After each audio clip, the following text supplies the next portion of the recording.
Rob Dawson here. I got Jeff Goodman with me. Hell no. John Fink. Are we still live? Field of 68 till I die. I'm sorry, man. I blacked out. Randolph Children. DJ Khaled, you know the big DJ Khaled guy? Hands thrown up and in. Goodman needs to be fired all the time. Josh Pastner. You're going to beat people straight up. You know the deal. Drink responsibly tonight. I'll be drinking with you. Jerel McNeal. From the bluest of the blue bloods to the smallest of the mid-majors. This is Field of 68 after dark. We've made it, ladies and gentlemen. It is the final Field of 68 after dark before the holiday break. We got Jerel McNeal in the house. We got Terrence Oglesby in the house. My name is Greg Waddell, and we're feeling merry in the building. It might even be a Christmas miracle if we can all hold T.O. for the duration of this show. He's coming to you live from some Ritz-Carlton. It looks like a lobby. He's got Dolly Parton. T.O., first of all, you okay? Well, first things first, I'm with I'm at the Heartsong Resort at Dollywood, and in case you guys are wondering, the place is elite. Secondly, an absolute electric Christmas situation over at Dollywood. It was awesome. Not only my kids enjoy it, I enjoyed it. I got this food pass where I ate pretty much all day, so that makes things good. And then we absolutely wrecked the carnival game situation. Toys on toys on toys. I'm taking home everything in the place. They had the basketball situation put up. I took home like 3 basketballs, a giant unicorn. My life is good here in Pigeon Forge, Tennessee, in the mountains, in the middle of nowhere. Dolly Parton did her thing. And as you can see in the background, gentlemen, Dolly Parton's got an outfit back here. Dolly Parton still got it. Dolly Parton still got it. It's the year of our Lord, 2023, Christmas. And Dolly Parton is still bringing the heat. That's all I have to say about this. Gentlemen, it's a good day. Not very good college basketball games, but it's a good day in my life. I had an absolute blast. Yo, I'll drink to that, my friend. I will drink to that. Let's feel merry and bright. See that here. Jerel. You know what? I will too. I will too, Greg. You know why? Because this is a Merry Christmas old fashioned. You know what's in this thing? It's got apple cider sweetener up on the top. It's got an ice cube in that bad boy that is frozen apple cider. So, guys, if there's anybody more jolly than me on a Friday, December 22nd, I can't find it. That's a fact. T.O., you could tell me that an elf handcrafted that himself and delivered it to you in the lobby, and I would believe you right now. T.O. wants to down talk tonight's slate, Jerel, but one of the teams we're going to talk about is your own Marquette Golden Eagles, who do not look miserable, as T.O. wanted to describe them as. 30-point Big East victory for the Golden Eagles. Yes, it was against Georgetown. Yes, Georgetown's not good at all. But still, impressive bounce-back performance from a team that I believe is still a top 5 team in the country. What did you see from your boys tonight? Yeah, absolutely, Greg. And it was a great bounce-back win. Obviously, some much-needed home cooking for the guys. And, it was just really to be honest, we got off to a little bit of a slow start in the first couple of minutes, 3-4 minutes of the game. Then they kind of got it rolled, and then it was just, they just kind of wore Georgetown down. And like you said, not the best Georgetown team in the world, but at the end of the day, the Golden Eagles end up 1-1 at the end of this slate. After a tough loss at Providence, they had some great signs. They kind of got back to who they were in the way that we play. And more importantly than anything, and I will say this because I was a little bit critical, and I called Jop out a little bit, man, and he showed up and showed out tonight. So I want my call outs to be just as loud as my apologies. So Jop came out tonight. He had David Joplin had 20 points, 9 rebounds, played a great floor game all the way through and through. The rest of the guys showed up. Cam Jones had a little bit of an off night. Also had a really good game, was really efficient. And TK did what TK did. He came out of the game with a double-double, and they just wore the Hoyas down. Obviously, it was a home game, like I said, and they were just able to grab the momentum, suffocating defense, and they pushed the ball the other way. And we got back to our free-flowing style of offense. And that was just really fun to see from the Golden Eagles.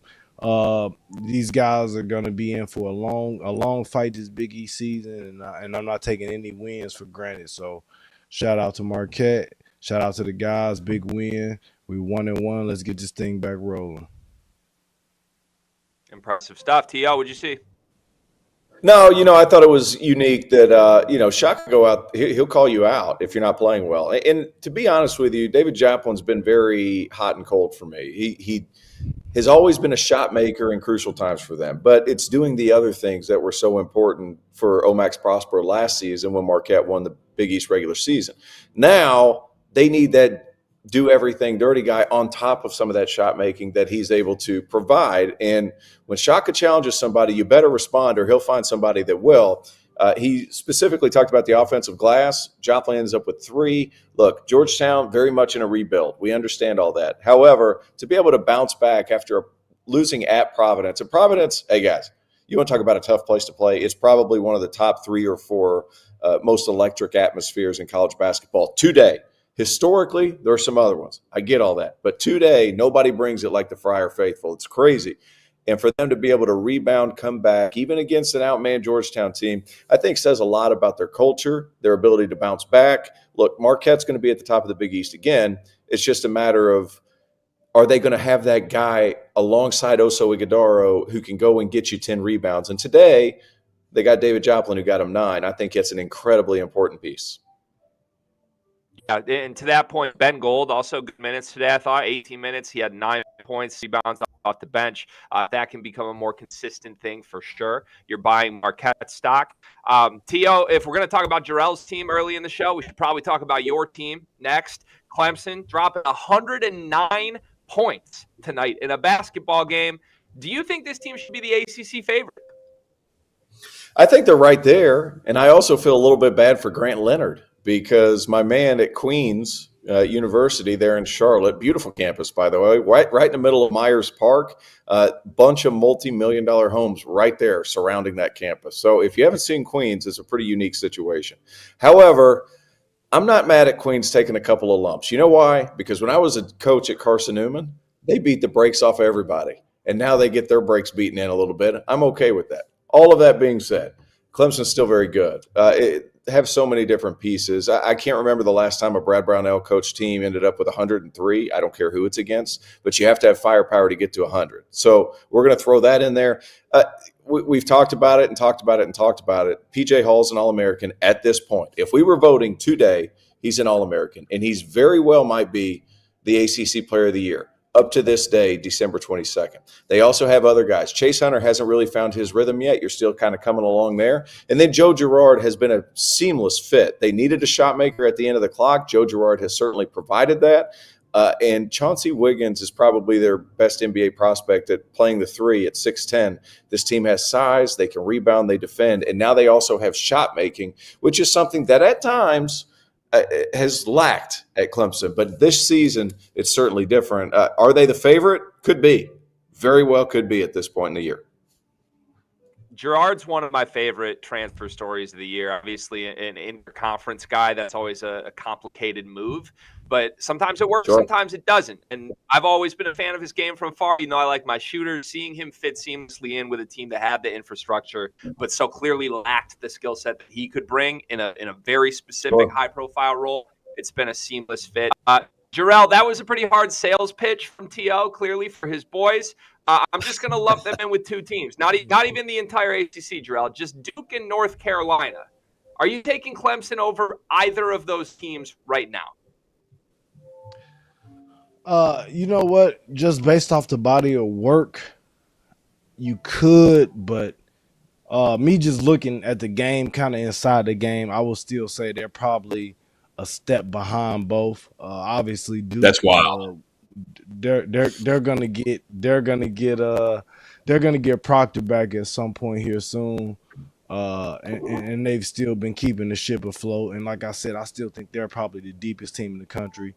And UNC, they got a plethora of guys with R.J. Davis to playing the way that playing at the level that he's playing at right now. Ingram has been an absolute monster. Cormac Ryan has been starting to look like he's ready to come around and make shots more consistently. And kind of when they just figure out the groove of all that with Baycott, I think they'll still be probably one of the most talented teams in the country as well, too. And that's not to disrespect Clemson, because I'm a big fan of Clemson. Like T.O. said, I think P.J. Hall is man, he's a sure shot All-American. The guy looks like he's built like an action figure. Got a little Channing Tatum thing going on there. He's built up, man. He's a beast on the glass. He can work it inside, outside, and then I'll say this too: the sleeper that I love on that team is Shefflin. The guy just goes to get the ball. Oh my God, he's a dog on the glass. He gets those guys extra possessions. He does all the dirty work, man. And they just got a really well-built team. So I'm not saying that I'm sleeping on the Tigers right now. I think it's just they're probably in the third slot right now, but obviously it's still early, and they'll be right in the mix. They'll be right in the mix to win the ACC when it all comes down to it in the last couple of weeks. And it'll be them, Duke, and North Carolina, I feel like. You said it's wild, T.O. You want to rebut that at all or no? No, I like the body of work comment. I actually think Clemson's body of work's right up there with them. That's a big thing. The only loss, a 2-point loss to Memphis. I have concerns about North Carolina when you get past that first 5. They're still North Carolina. They're still very good. I love the way they're playing. But we've almost seen it a little bit, guys, when it comes to is it easier to speed up tempo or is it easier to slow down tempo? And you've seen Clemson be able to slow down a really talented Alabama team who struggled, given, but it's easier to slow down tempo than it is to speed it up. And whenever you play in North Carolina or you play at Duke, you want to play in your pace. You want to play in the 60s and mid-70s, quite frankly. And I think that Clemson can certainly do that. And there's enough shot making this year. We know they're going to defend, but there's enough shot making this year where I certainly feel like they could do that. The other two teams, obvious holes. I feel like Carolina, not overly deep. I feel like Duke, no rim protection. There's a couple of things there that can really limit you when you're trying to play against a team that you know is going to be absolutely locked in on the defensive end. Can they overcome some of those weaknesses? The talent's certainly there, but can they overcome those weaknesses that are pretty significant? For the record, I would have them second in that group of 3, just so I don't avoid the allegations of ducking the hard questions that I ask you guys. Give me Carolina 1, Clemson 2, Duke 3 right now until I see how they reintegrate Tyrese Proctor. There was one other big name. Greg. Yeah, I got you, Jerel. Don't worry. We've been on enough shows together now. You know how this works. So there was one other big name team in action tonight, Kansas. Really interesting game against You look at the final score and you think, oh, yeah, whatever, Kansas. I think they pushed it. It was a 15-point favorite. They win by 15.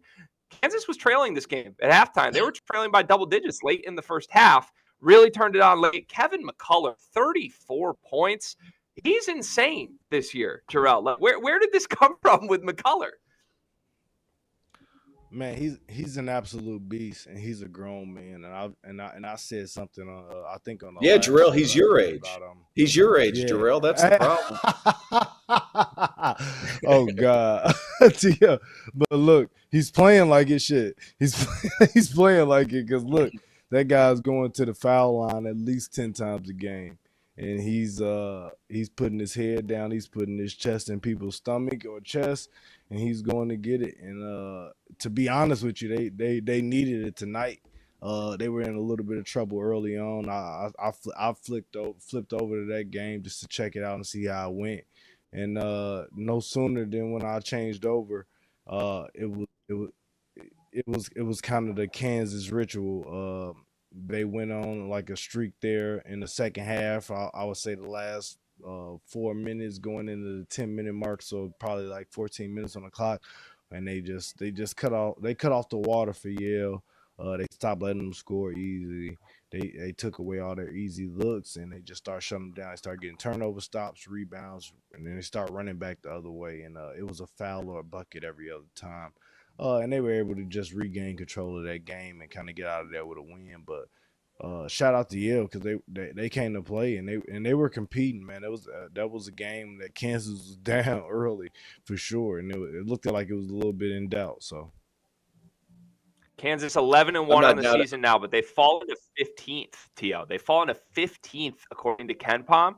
Kind of the inverse of what you would expect. You buying or selling the Jayhawks? I'm still buying. They won by 15. Let's not sweat the small stuff. You ever read that book? I've thought about reading it. I never read it, but I thought about it. I wouldn't sweat the small stuff. I also wouldn't smell the small stuff. This Kansas team's still really good, and I find it intriguing that they were able to pull away and win this game despite Hunter Dickinson 4 for 9 and 8 points and 10 boards. So that's not what you're going to get on a night-to-night basis. Kansas is still going to be good. And Yale, good for you. You kept up. Close but no cigar. Lose by 15. Yeah. Pat yourself on the back. Don't feel bad about it. Coming up, we're going to the Braggin Rights game, folks. Illinois just dominant against Missouri. We waited as long as we could. That's next on the Field of 68 After Dark. As you guys know by now, we've partnered with BetMGM Sportsbook for this college basketball season. We're going to be using BetMGM lines to make all of our picks and predictions throughout the college basketball season. And we are going to have special offers for you, the listeners and the viewers on the Field of 68 each and every week during the season. If you haven't signed up with BetMGM yet, use the bonus code FIELD1500 and you will get up to a $1,500 first bet offer on your first wager on BetMGM Sportsbook. Here's what you got to do. Download the BetMGM app. Sign up using the bonus code FIELD1500. Deposit at least $10 and place your first wager on any game. You will receive up to $1,500 in bonus bets if that bet loses. Just make sure you use the bonus code FIELD1500 when you sign up. And remember, BetMGM is now available under one wallet in select states. As a New Jersey resident, this is super convenient for me when I have to go cover games in New York or Philly. When crossing state borders, just log into your existing account instead of having to create new accounts in each state that you go to. And most importantly, I got to let you know, we do have some fun stuff coming up for this college basketball season. Bet insurance tokens, college hoops odds boosts, my personal favorite, parlay odds boosts. So download the BetMGM app today.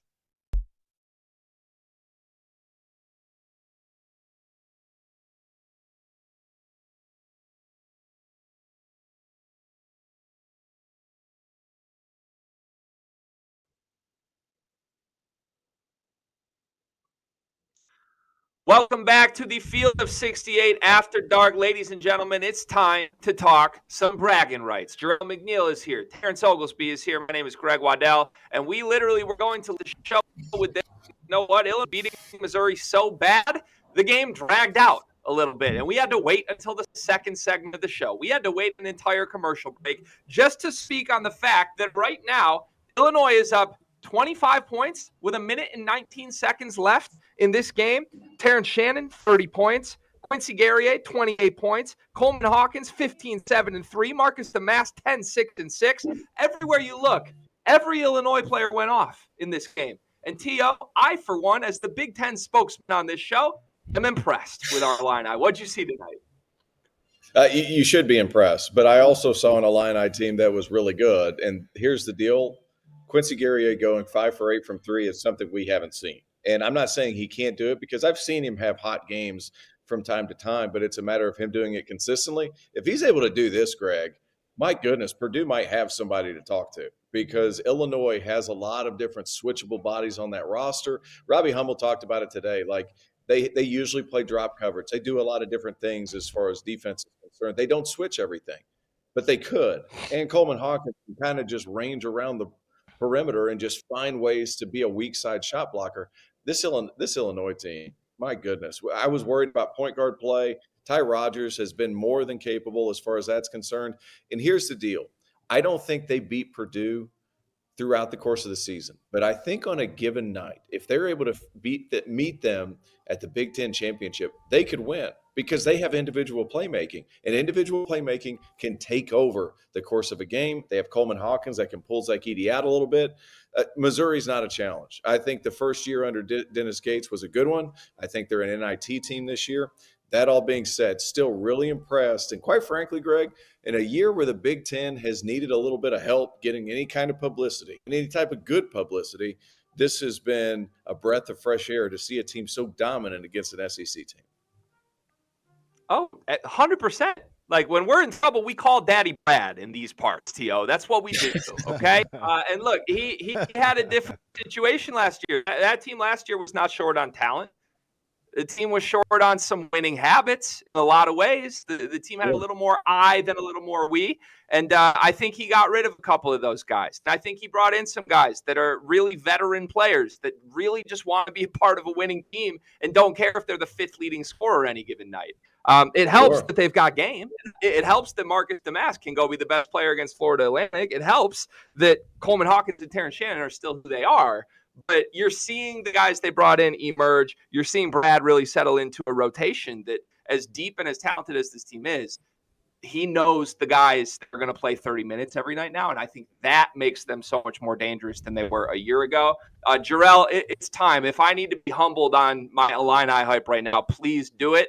If not, feel free to jump on board the bandwagon. Do you like them? I do like them, especially in the Big Ten. Like I said, I think they're just a team that kind of they kind of know their identity already. But I will say this, tonight was very impressive. And just going off kind of what T.O. said, listen, if Guerrier and Coleman Hawkins are going to combine to hit 8 threes a game, it creates a different problem. It completely changes their team. And I'm not saying that that's going to happen every single night. But when those guys are able to step out and space the floor, it creates a different set of problems. So in that sense, you really don't need necessarily a sure shot point guard just to get you through the ups and downs and the lows of the game. But are those guys going to be able to make shots on a consistent basis, night in and night out from three-point range? I think that's the biggest question. When they can, they look fantastic tonight. They scored 97 points, almost broke the 100-point mark. But at the same time, I will also say this. I felt like they did a really good job, and I think this is something they can kind of carry over into the next couple of games to come. They really pushed tempo after they got stops tonight. They really pushed tempo.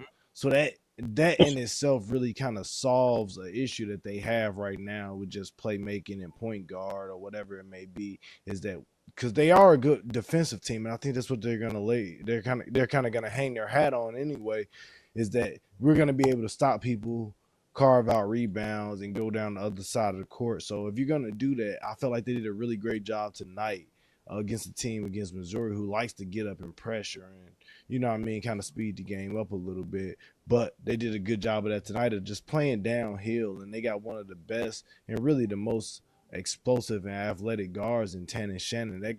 Terrence Shannon, he's an absolute blur in the open court. If you get him in space, he's really hard to guard. So just getting those type of guys and having multiple guys that can bring the ball up court, different ball handlers and things like that, it kind of works to their advantage. So I think if nothing else, they can come back after this game, show these guys the film. Look, this is kind of the way we could do it, because they're not going to manufacture a ton of points. That's my only drawback of Illinois, is that they're not going to manufacture a ton of points when they have to come down and face a set defense night in and night out. They average for the year 12 assists, 12 turnovers as a team, and that was before tonight's game. Terrence Shannon averages 20, Damask averages 11. Those are the only two players that they have averaging double figures for the Fighting Illini. So I think this is just kind of a game where they could take from, and they can kind of look to this going forward. Like, okay, well, we're a really good defensive team. Let's get stops. Let's rebound the ball. Let's get out and run and give our guys that can make shots easy in early opportunities in transition, and let's get Shannon the ball in space early on before the defense can kind of set up so that they can try to get easy baskets as well, instead of having to just call plays instead of face a set defense constantly. Yeah, they've done a good job navigating the point guard issue, right? That's what everyone was skeptical of coming into the season. And Brad's done a fantastic job, whether it is just having them push tempo and lead with the defense so that they don't have to worry about half-court offense. But it's been a sum-of-their-parts approach. Like you said, only two guys in double figures. I think Coleman Hawkins can still get there, by the way. Like tonight, I mean, he was clearly – this is a guy who should be in double figures most nights to me. He hasn't been this season. He had some injuries early. But, if he can come on and be a little more consistent, that's great. T.O., you've been our NBA expert this year with all the work you've been doing with the Charlotte Hornets. I need you to just answer me something, because you watch NBA players night in and night out. Why is A lot, Terrence Shannon not an NBA player? What does Terrence Shannon not have? Like, I feel like you could drop him on an NBA roster and he could give you good minutes right now. You know what? I think the big thing is like what the other things. That's the hard thing. Like, not everybody can be an alpha. And if he was somebody that was going to score 30 in the NBA, he'd already be in the NBA. It's a matter of like the other kind of deal. But I can't figure out a reason why to go along with what you're saying. He has hung around college for a while, and quite frankly, I would too, because you're running into certain cash in college right now. It's just a matter of making that next step.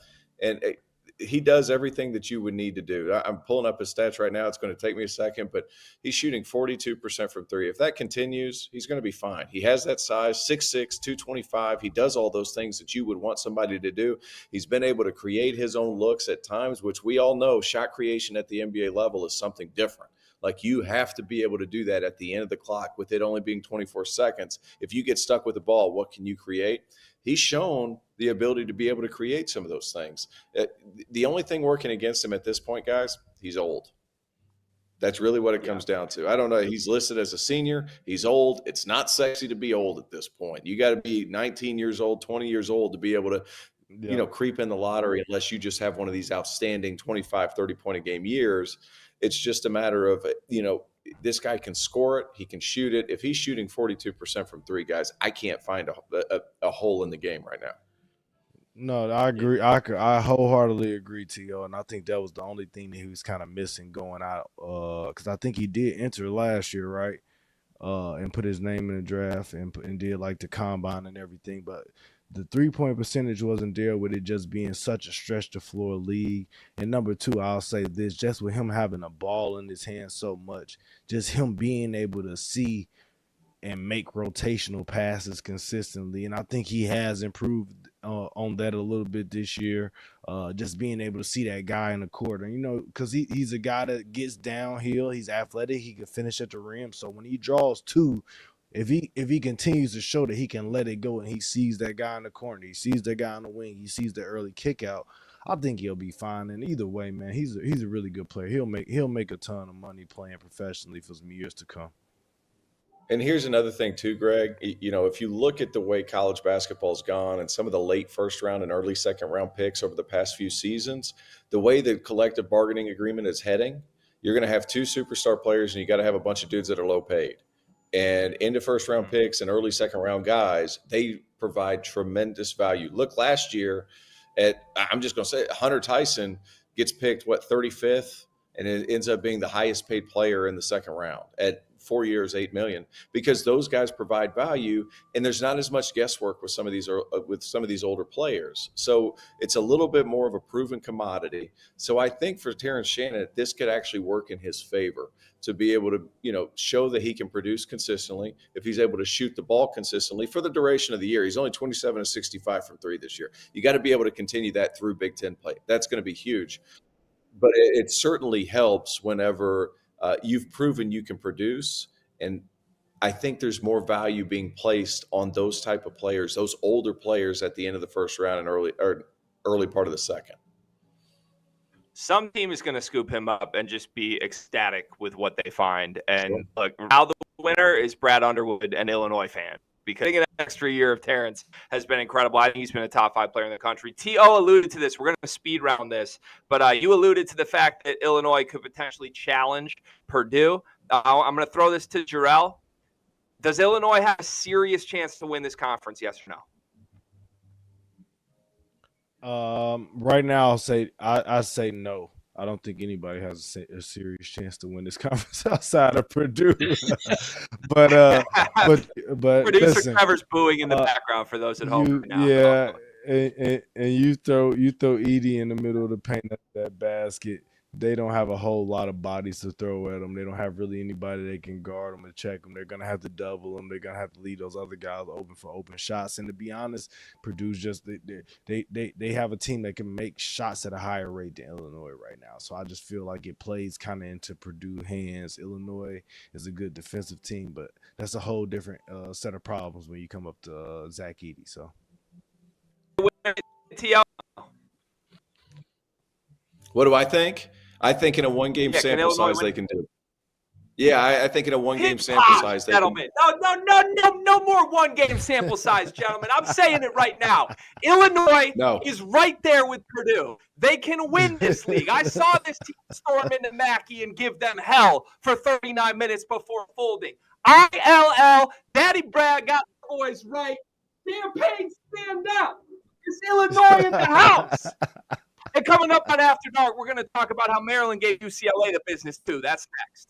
As you guys know by now, we've partnered with BetMGM Sportsbook for this college basketball season. We're going to be using BetMGM lines to make all of our picks and predictions throughout the college basketball season. And we are going to have special offers for you, the listeners, and the viewers on the Field of 68 each and every week during the season. If you haven't signed up with BetMGM yet, use the bonus code FIELD1500 and you will get up to a $1,500 first bet offer on your first wager on BetMGM Sportsbook. Here's what you got to do.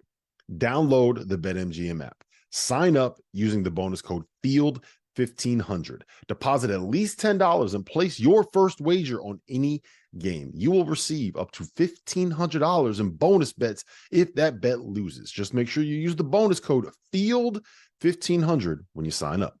And remember, BetMGM is now available under one wallet in select states. As a New Jersey resident, this is super convenient for me when I have to go cover games in New York or Philly. When crossing state borders, just log into your existing account instead of having to create new accounts in each state that you go to. And most importantly, I got to let you know, we do have some fun stuff coming up for this college basketball season. Bet insurance tokens, college hoops odds boosts, my personal favorite, parlay odds boosts. So download the BetMGM app today.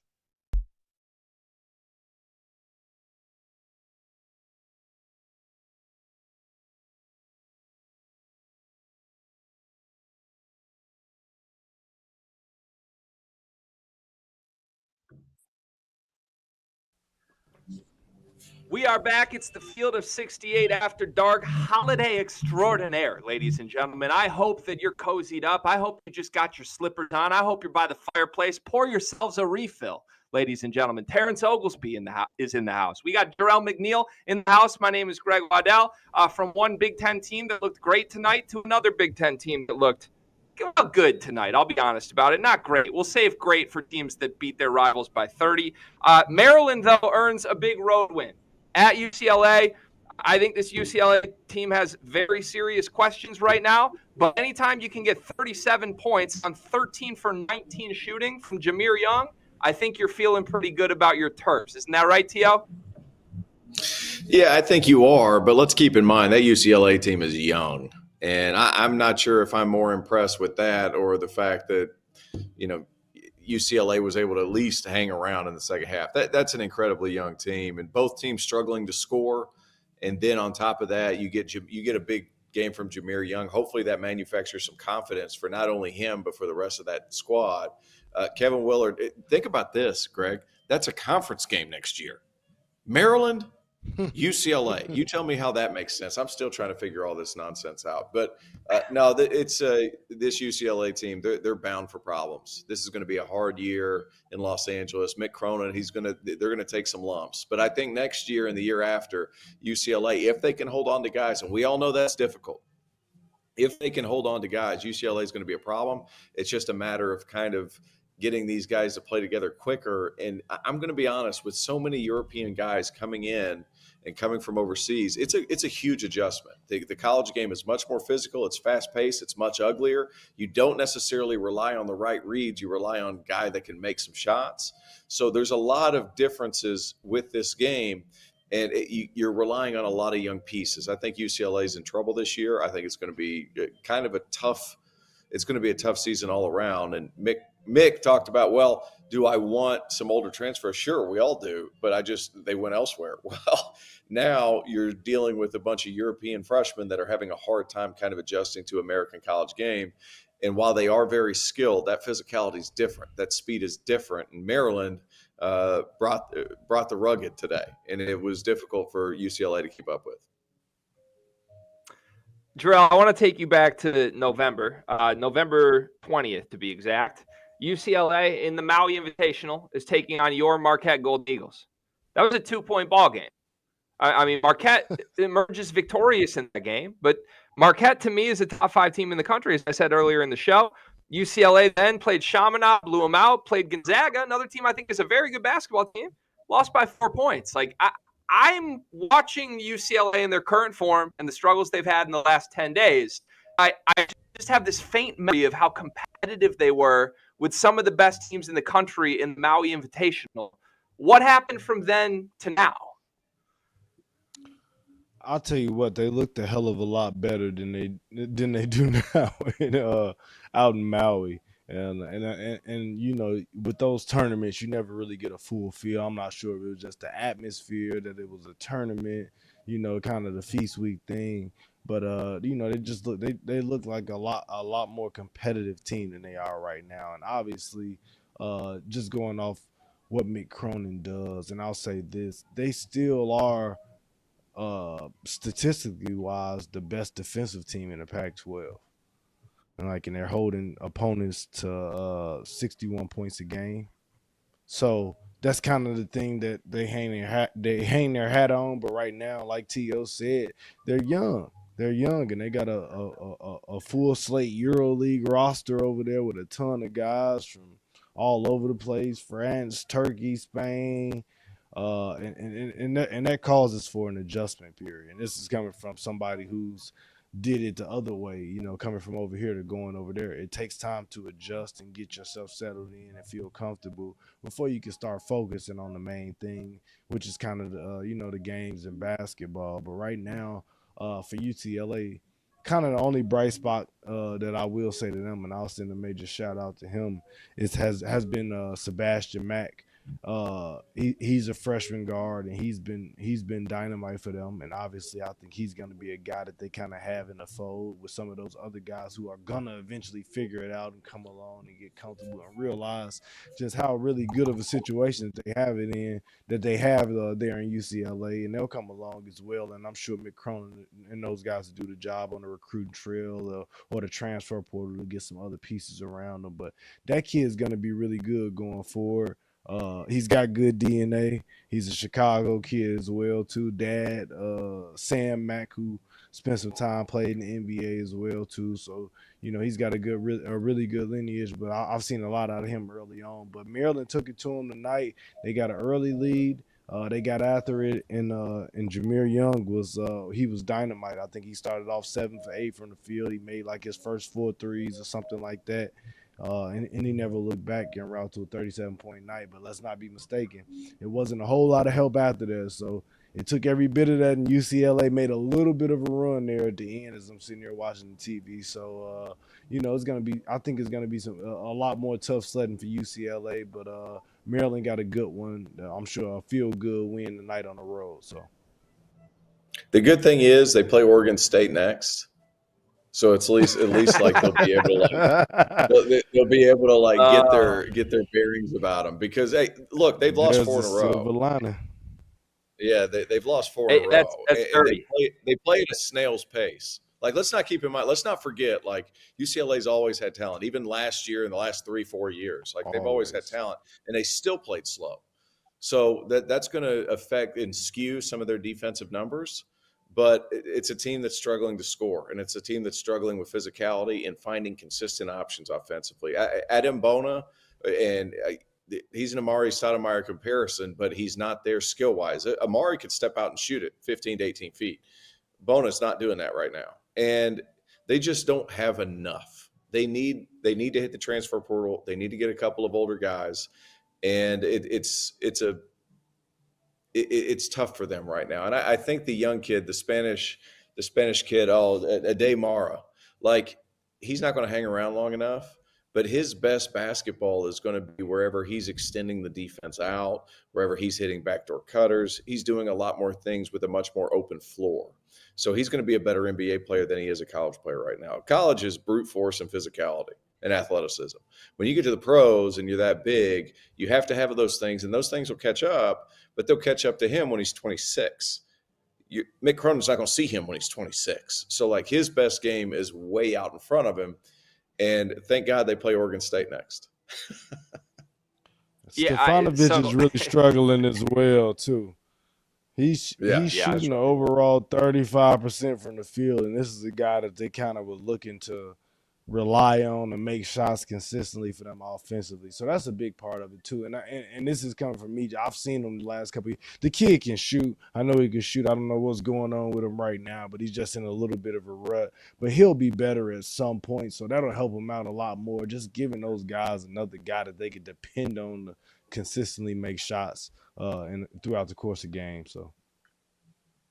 Yeah, Stefanovic 5 for 21 from 3 during this 4-game losing streak. So you don't expect that to continue. He's a better shooter than that. But to T.O.'s point, Oregon State on the road, yeah, you'd like to think they can win the game. That would by far be UCLA's most impressive win of the season to this point, which is a little bit scary when you've had a lot of serious resume opportunities and you haven't exactly done anything of note at this point in the season. They got to turn it on very, very soon. So we mentioned quickly, Mick Cronin had the big press conference moment. The camera's on, the lights are flashing, and he's a little annoyed at the NIL situation. Maybe he's getting outbid. Maybe he's not able to get some older transfers. Well, there's another coach who has stolen headlines at the podium in the last few weeks. That would be Louisville's Kenny Payne. And today we got the news that the athletic director at Louisville has announced Kenny Payne will stay. He will remain as the head coach of the Louisville Cardinals for the immediate future, at least. No end in sight at this point. T.O., you're off camera right now. Are you okay? Guys, I had a great day at Dollywood. I won all the prizes. We went to eat. We had great food. We did all those things. I think you might have just ruined my December 22nd. It's time. He doesn't know what he's doing. Like, let's just call it what it is. This is look, for all intents and purposes, I've heard that Kenny Payne's a great human being, and I'm not taking away from that. That all being said, you're Louisville, man. Like, I understand Cal gave the endorsement. I understand all this. I understand the AD hired him. It's not good enough. Louisville's a national championship level program. It has been a top 10 to 15, and I'm being very low ball right now, saying top to 10 to 15. It has support. It has boosters. It has NIL money. You have everything you need, and you are still struggling this mightily. And not only that, you're talking about how you can't even compare your program to Kentucky's with what they have. That you're Louisville. That's what you're supposed to do. What are we doing? I don't understand what we're doing. How could you not try to raise the bar at Louisville to that level? Because the NIL's there. The support's there. Have you been to the Yum Center? That place is immaculate. It couldn't be any better put together. It's amazing. You have to win games when you're at Louisville. Damn these weird press conferences, because they're weird. I'm not even going to say it. They're weird. I don't know how to say it. They're weird. The answers are weird. The questions are weirder. And then they're just setting up Kenny Payne for failure. And I'm confused, Gregory. I'm confused. I don't know why in the world we haven't given Nolan a shot at this point. Why haven't we given Nolan a shot? This obviously is working, and it's not getting better. I think that's the first time you've Gregory'd me, T.O., which I think is fair, by the way. I think this is a fully warranted Gregory in this situation. Jerel, do you agree with T.O.? Is this the wrong move to stick with him for the remainder of the season? I mean, I don't know if it's gonna. I don't know if it's gonna help doing it now. That's my only thing. It's like the timing of it. Are they gonna find their next head coach for the next 10 years to come if they fire him right now? They don't know if they don't give it to Nolan. They give it to Nolan Smith. Let him try. I do like the tree that you're barking up with Nolan Smith. I got an opportunity to play against Nolan. He's a great guy, knows the game, played at all the levels and things like that too. But man, whoever it is, it's almost to a point now where things have gotten so bad, and like you said, just some of the off the court stuff even it's kind of gotten so bizarre that you almost want to let them finish it out just to start somebody off with a fresh slate, and they'll have at least a summer, you know what I mean, to clean house and do whatever they're gonna do, make their hires for their staff and things like that. So right now, I'm not sure if it makes a difference anywhere or another, but at this point, I understand. Louisville is a great program. One of our toughest opponents when we were in the Big East, and look, it's sad to see them like this now because they're absolute afterthought, though. So, but right now, I don't think it's the right move to fire him and let him go at this juncture. So, yeah, to any Louisville fans that are watching the show right now, clink your glass, my friends. First of all, I'm sure you're already a few deep at this point. The conspiracy theorist in me says Nolan Smith's never going to get a shot. I think that's what's happening here. But coming up, we got a great weekend of college basketball. Arizona, Florida Atlantic, plenty other games to talk about. We'll preview them all. That's next on After Dark. As you guys know by now, we've partnered with BetMGM Sportsbook for this college basketball season. We're going to be using BetMGM lines to make all of our picks and predictions throughout the college basketball season. And we are going to have special offers for you, the listeners and the viewers on the Field of 68 each and every week during the season. If you haven't signed up with BetMGM yet, use the bonus code FIELD1500 and you will get up to a $1,500 first bet offer on your first wager on BetMGM Sportsbook. Here's what you got to do. Download the BetMGM app. Sign up using the bonus code FIELD1500. Deposit at least $10 and place your first wager on any game. You will receive up to $1,500 in bonus bets if that bet loses. Just make sure you use the bonus code FIELD1500 when you sign up. And remember, BetMGM is now available under one wallet in select states. As a New Jersey resident, this is super convenient for me when I have to go cover games in New York or Philly. When crossing state borders, just log into your existing account instead of having to create new accounts in each state that you go to. And most importantly, I got to let you know, we do have some fun stuff coming up for this college basketball season. Bet insurance tokens, college hoops odds boosts, my personal favorite, parlay odds boosts. So download the BetMGM app today.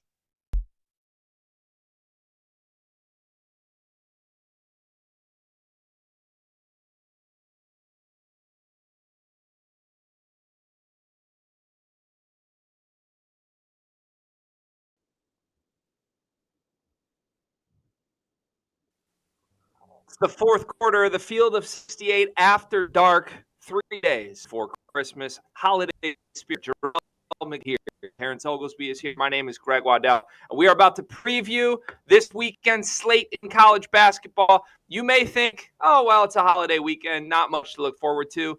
You would be wrong. Some fantastic games to look forward to. The Big East is cooking in conference play, and we have a matchup between top 15 teams in the country tomorrow. That would be Arizona and Florida Atlantic in Las Vegas. I am very excited about this game, gentlemen. You know why?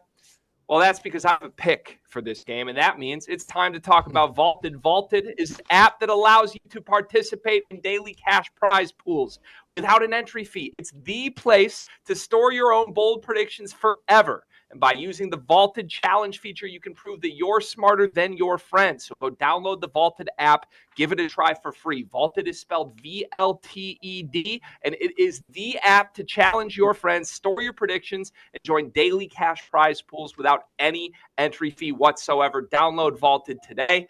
And gentlemen, I'm just going to say it. My challenge with Vaulted tomorrow is that Florida Atlantic will beat Arizona. That's my prediction. I'm buying the Owls. I think this team is ready. I think they know they need a resume win. And as simple as this, I think Arizona has a bit of a schedule loss here. They've played Wisconsin, Purdue, and Alabama all in the last 13 days. Now they have to go to Vegas and take on an Owls team that is hungry for their marquee win, their last chance at one to boost that resume before they get into conference play. T.O., that's my pick. Am I crazy for it? Yes, absolutely. You are crazy. There is levels to this, and Arizona is that good. I love this addition of Caleb Love. And Caleb Love with accountability, I thought I'd never see it. But we found it. It's in Arizona. It's in Tucson. And that's basically a de facto home game for Arizona. Let's call it what it is. I mean, FAU, I'm sure they travel a little bit, but not enough to be able to overcome any of these Arizona fans that are going to travel. I don't know the directions over there, over to Vegas. But Arizona, Omar Ballo, so big.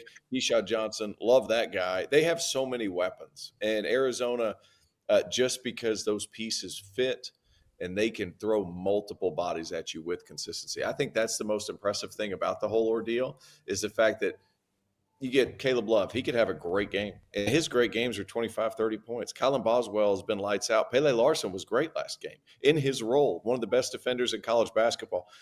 I'm a buyer on this Arizona team. I'm a buyer on Florida Atlantic too, but I think it's more of a 1 game, 2 games and out situation this year. I know it was magical last season. I know they've got guys. I get all that. But when they play Arizona, that's a different beast. I love that scheduling loss situation. It sounds very NBA-ish of you. But this is college hoops, and I feel like this Arizona team is very, very good. And when's the last time they play? They play on the 20th. They're going to play again, what, today? No, they're playing today. Tomorrow. Sorry. They're playing tomorrow. That's plenty of time. Wednesday to Saturday, that's very normal. I also think they overwhelm them physically. Okay, wait, I want to pick at that a little bit. Overwhelm them physically would imply that they're playing a team that doesn't have a 7-foot center in Vlad Golden, that doesn't have a physical wing in Elijah Martin who can defend, that doesn't have a guard that I trust physically, athletically in John L. Davis. Like, I think this Florida Atlantic team has some dudes that are not going to be overwhelmed by the talent that Arizona's top-end guys have. Jerel, this is not a normal mid-major anymore with Florida Atlantic. They've proven they can go up against the best. Tell T.O. that I'm not crazy, please. You are not crazy, my friend Greg. And I think I'm on board with you on this one. I think the Owls go get a big upset. I think it'll be, first of all, I think it'll be a great game. I think it's going to be one of the better games of the year that a lot of people are not anticipating. You got really good matchups with Arizona's backcourt with Boswell and Caleb Love. And then you got, like you said, Elijah Martin, Jonell Davis. And then we got the big guys inside as well, too. And this is one of the cool things that I really love about FAU is that they kind of check all of the boxes. And I get it. They kind of caught lightning in a bottle last year. But, man, just the more I watched them last year and then even going into this year as these guys get it back rolling, they obviously had some early injuries and the guys had to get right. But as I see them, they check all the boxes. They got really good guard play. They got big guys inside. And more than anything, they got all of these guys to stay there in Boca. So, look, these guys are balled in. They came back absolutely to do something special. And I think tomorrow is going to kind of be like their reckoning. They're going to come in. They're going to be raring to go. And even though we're still in the desert out in Vegas, I think they get a big neutral site / road win versus Arizona. I'm with you, Greg.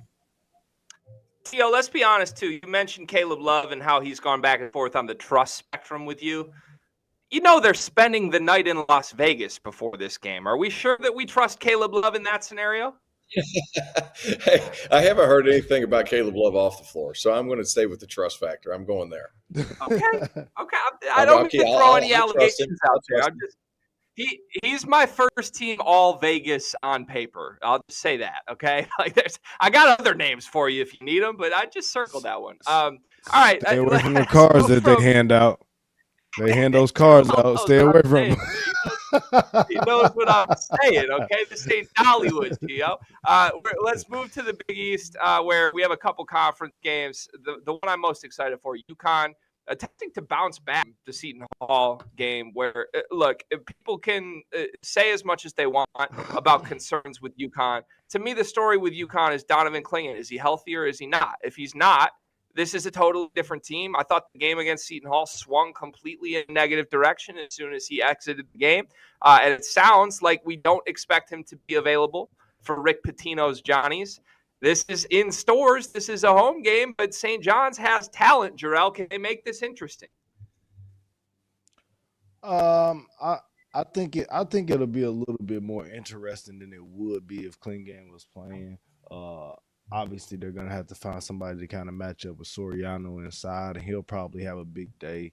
But for the most part, he's a walking double-double anything. But I think that at the end of the day, the Achilles heel for St. John's has been on the defensive end. I don't think Clingan being out kind of slows any of that down. These guys, if nothing else, they're probably going to get out and push pace harder, which isn't a good thing for St. John's. Because they struggle to get back, I feel like, in transition a little bit and stop guys after they get stops. But I think they'll push the ball down the throat, and they got a plethora of the guys that can step up with Tristan Newton, Castle and all the other guys, Caravan and Cam Spencer. So I think they'll be fine. I think they'll handle the Johnnies pretty easily, but I do think they'll have a little bit of a time with Soriano and trying to find somebody to match up with him. He'll probably have a big night, but at the end of the day, it's a home game. The Huskies I don't see them going 0-2 in conference play. I think they'll get back to 1-1, kind of similar to what Marquette did tonight as well. Bounce back, T.O. UConn with a big win. As much as the next guy, but he's a big factor to what they're doing. But the guard play there at UConn, so good. Cam Spencer, Tristan Newton. I mean, how good has Tristan Newton been? Is somebody trying to argue with me that he's not, Big East Player of the Year at this point? I don't think anybody's arguing with me. Here's the thing with St. John's. I think we all expected a little bit too much too quickly. There's still a big adjustment to be made there. Rick Pitino's done a fine job. What's the record right now? I'm sitting here looking at things. They're 8-3. Losses, Boston College, Dayton, and we all know what's going on in Michigan. Sorry, Greg. But it's one of those things like, is Rick Pitino going to be able to turn it quicker? I think it's going to take time. This UConn team, though, the guard play so freaking good. And I will say this. I would not want to be a part of a Danny Hurley practice after a loss at Seton Hall, where he admitted after the game, he said, I'm embarrassed at the lack of preparation my team showed. Let me promise you one thing. Danny Hurley's not going to be embarrassed twice. Those guys are going to come out and be ready to play. I wouldn't be shocked. 8 to 12 points at the minimum. Yeah, that's a very good call out by you. I'd be a little intimidated to be a player in that spot. I have my eye on this game, gentlemen, especially if Klingon is out. I really just think it moves the needle so much for these teams. And look, UConn, national champs last year, no one's denying how great that team was. But they are also a team that lost 5 of 6 games in Big East play at one point last season from December into January. Like, that happened. And then before seed in the NCAA tournament and turned the switch back on to the dominant non-conference team that they were. If they don't have Klingon, I think that's a very serious problem. And going up against a Rick Pitino team that does have talent, that has some big wins, is something I would want to keep my eye on. Guys, we are going to be doing the live on Stadium after the show, so join us there if you want to join us and get all your questions in from the chat. Let's end with our toast of the night, though. We got about 70 seconds left in the show. We'll go to T.O. first. T.O., who's your toast of the night? I'm toasting to Jim Root because he's a Mizzou grad, and he even admitted, he's like, hey, first year, I'm happy. This year, NIT team, but golly, you got to give your credence to Illinois. Good for him for accepting the loss in such professional manner. So, Jim Root, sorry for your Mizzou Tigers, but Illinois is just better. Braggin Rights, heading up a little further north. Second chance points. Cheers. Happy holidays. Jerel, who's your toast of the night? Easy one for me tonight, and I got I'm cheating. I got 2 guys, but I'm going Marquette with this one. I got David Joplin, big night from Jop, big response game after he didn't have the best night. 20 points, 9 rebounds, and Ben Gold. Ben came in, gave us a great spark off of the bench, hit 3 threes in the first half, finished with 9.6 rebounds in a route. Toast of the night. Cheers. I love both those call-outs. All right, if you're doing 2, I got to do 2. My first one, Jameer Young. You dropped 37 in a game. You have my respect. Daddy Brad, ILL. The Illini are back for T.O. for Jerel McNeal and Greg Waddell.